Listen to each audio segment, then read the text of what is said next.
What's up sa inyo mga ka-homeboy, ka-homegirl? It's your homeboy Jonar, nagpabalik. So, nandito na ako sa Carlip. Time check is 12:50.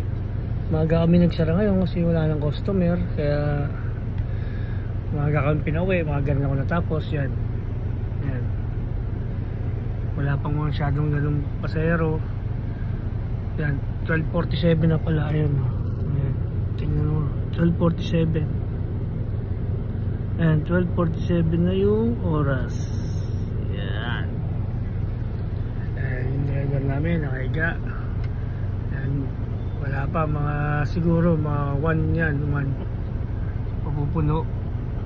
Pupuno yan kami, mga 1. So ang biyahe nito papuntang Satwa mula JBR, siguro mga mga wala naman traffic, siguro mga 20 to 30 minutes lang. Yan. Minsan nabot kami ng pag 1:15 umalis, nabot kami ng 1:45 o kaya alas 2.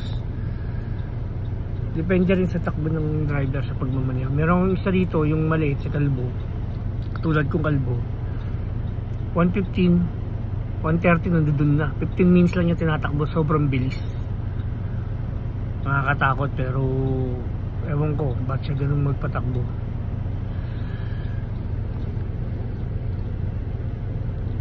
Dito sa amin sa Dubai, amin talaga no? Dito sa Dubai, pag nasa Cardiff ka, kailangan ka meron kang agreement. Kasi kung nakikita mo yan, yung coupon ba na yan. Kung nakasulat dyan, ikaw magbabayad ng fine. Magkano?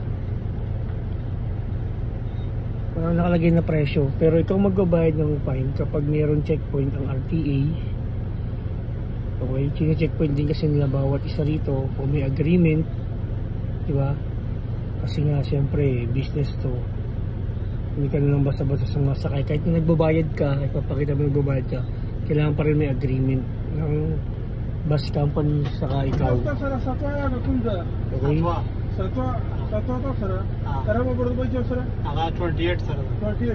Ayan, naghahanap sila ng bus kasi dito ang mga biyahe rito, Satwa, Karama, Riga, Bordobay.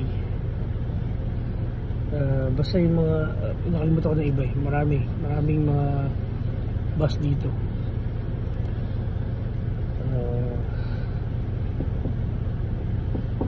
Tuwa ka to.